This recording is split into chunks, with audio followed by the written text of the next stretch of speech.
নমস্কাৰ মই অজয় দলে সকলোকে হেজে টিউটৰিয়েল ইউটিউব চেনেলটোলৈ স্বাগতম জনাইছোঁ যিসকল কেণ্ডিডেটে 4 জানুৱাৰী তাৰিখে অনুষ্ঠিত হ'বলগীয়া APSC গ্ৰেড 4 পৰীক্ষাত অৱতীৰ্ণ হ'ম বুলি ভাবি আছে একেসকলক মই দুটামান কথা মনত পেলাই দিব বিচাৰিছোঁ আপোনালোকৰ পেপাৰৰ ৰিলেটেড বা আপোনালোকে এইকেইদিন কেনেধৰণে ৰিভিজন কৰিব লাগে সেইখিনি সম্পৰ্কত হয়তো চাগে আপোনালোকে মোতকৈ বেটাৰ জানে তথাপিও আপোনালোকক কেইটামান কথা শ্বেয়াৰ কৰিব বিচাৰিছোঁ 1 নম্বৰ পইণ্টটো হ'ল যে আপোনালোকৰ অফিচিয়েলি যেটো সিলেবাস আছিল এই সিলেবাসত এটা কথা লিখা আছে যে আপোনালোকৰ কোৱেশ্চন পেপাৰত আহিবলগীয়া প্ৰশ্নৰ বিলাক কিন্তু বহুত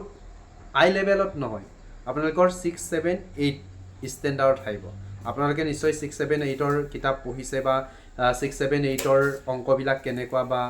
কুৱেশ্যনবোৰ কেনেধৰণৰ পোনপটীয়াকৈ আহে এইখিনি জানে সো মই কম যে আপোনালোকে এডিআৰ গ্ৰেড 4 এক্সামত যেনেধৰণৰ কুৱেশ্যন দেখিছিলে বা যেনেধৰণে প্ৰিপাৰেশ্যন কৰিছিলে এইমতে আপোনালোকে কৰিলেই হ'ল আমি আজিকালি দেখোঁ যে ছ'চিয়েল মিডিয়াৰ যুগ যিহেতু তাতে বিভিন্ন ধৰণৰ প্লেটফৰ্ম থাকে এই প্লেটফৰ্মবিলাকত বহুত হাই লেভেলত আপোনালোকক প্ৰিপাৰেশ্যন কৰে যেনে APSC বা UPSC লেভেলত যেনেকৈ প্ৰিপাৰেশ্যন কৰিব লাগে তেনেকৈ প্ৰিপাৰেশ্যন কৰে সো আমাৰ পাৰপাছটো হ'ল যে আমি স্মাৰ্ট ষ্টাডি আমি কম সময়ৰ ভিতৰত কেনেকৈ গোটেইখিনি বস্তু কভাৰ কৰি পেলাই আমি এক্সামটো কোৱালিফাইড কৰিব পাৰিম এইখিনি আমিতো গোটেইখিনি এনালাইচিছ কৰিতো নিলিখোঁ আমি APSC গ্ৰেড 4 এক্সাম দিম যেতিয়া আমি APSC গ্ৰেড 4 এক্সাম লেভেলতে পঢ়িব লাগিব সো APSC নহয় এইটো APSC গ্ৰেড 4 হয় আপুনি অফিচাৰ নহয় আপুনি গ্ৰেড 4 চাকৰি কৰিব সো এইটো লেভেলত প্ৰিপাৰেশ্যন কৰিলে হ'ল আৰু কাৰেণ্ট এফেয়াৰ্ছৰ লগত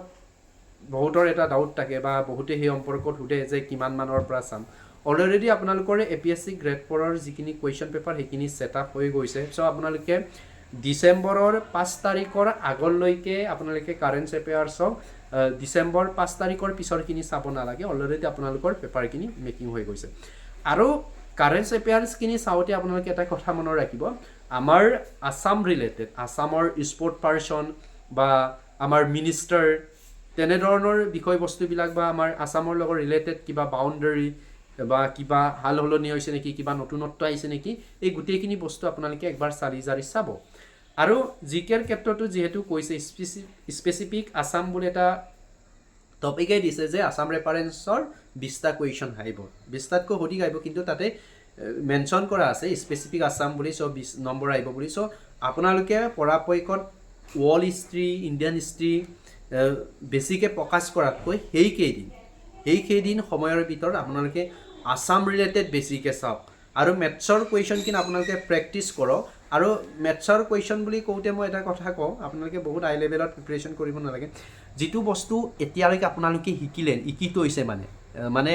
আৰু নতুন শিকিব নালাগে সাপোজ আপুনি এৰিয়া এণ্ড পেৰিমিটাৰ নাজানে বা ট্ৰিকোনোমেট্ৰি নাজানে ষ্টেটিক নাজানে এই বস্তুটোত আপুনি সোমাই গৈ টাইম ৱেষ্ট কৰিব নালাগে আপুনি জাষ্ট যিখিনি টপিক আপোনাৰ ক্লিয়াৰ আছে এইখিনি টপিকৰ ওপৰত আপোনাৰ গুৰুত্ব দিয়ক আৰু সিলেবাসত যেহেতু আমাৰ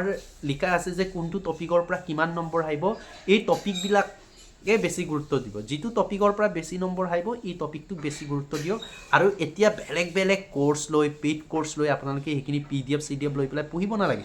যিটো ইউটিউবৰ চেনেলৰ পৰা আপুনি কন্টিনিউ পঢ়িছে বা যিটো APSC গ্ৰেড 4 ৰ লগত ৰিলেটেড ভিডিঅ' দিয়া আছে এইবিলাকৰ পৰা চাওক গোটেইখিনি আপোনালোকে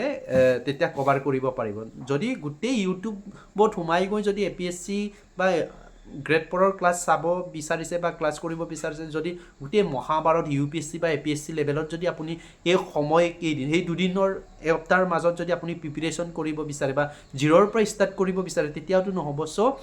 ফ'কাছ কৰক যে APSC গ্ৰেড 4 এক্সাম দিম APSC গ্ৰেড 4 এক্সামৰ মতেহে মই প্ৰিপাৰেশ্যন কৰোঁ সো এই বস্তুটো আমি লগাব লাগে আমাৰ সেই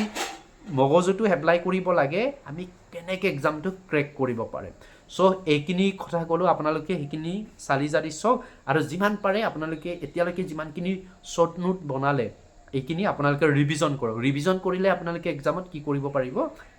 লিখিব পাৰিব বা আপোনালোকৰ যিখিনি মেথছৰ শ্বৰ্ট ট্ৰিক্স লিখা আছে সেই শ্বৰ্ট ট্ৰিক্সখিনি একবাৰ ৰিপিট কৰক তেতিয়া আপোনালোকৰ বহুত কাম আহিব সো এইটোৱে আছিলে আৰু